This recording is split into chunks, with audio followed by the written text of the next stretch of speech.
शीतल देवी नामटी समस्ते शुणिथिबे काहेकि ना आज तांकर सुनामर प्रमाण मोबाइल को घूरी बुलुछि। से 16 वर्षर स्कूल जाउथिबा झियटीए।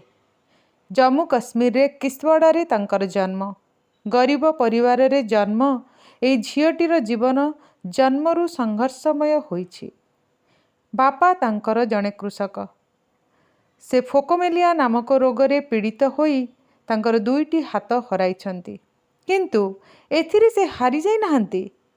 निजकू आगकू बढ़िबार साहस बांधी 2021 रे से तीरचालना अभ्यास आरंभ करथिले।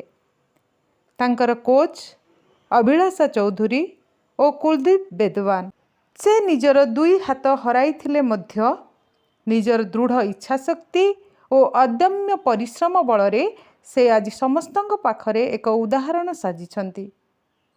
सारा दुनिया तांको आज भूरी भूरी प्रशंसा पोती देउछि।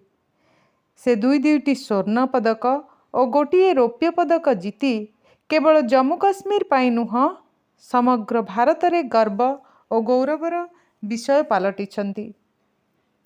से कहिछंती निजर दृढ़ आत्मविश्वास सकारात्मक चिंताधारा और कठोर परिश्रम द्वारा जे केही भी जीवन में सफल हो पारिबो।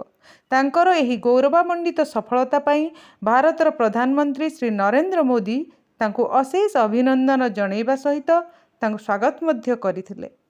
शीतल देवींकर एही सफलता आम समस्तंक पई एक प्रेरणार उत्स।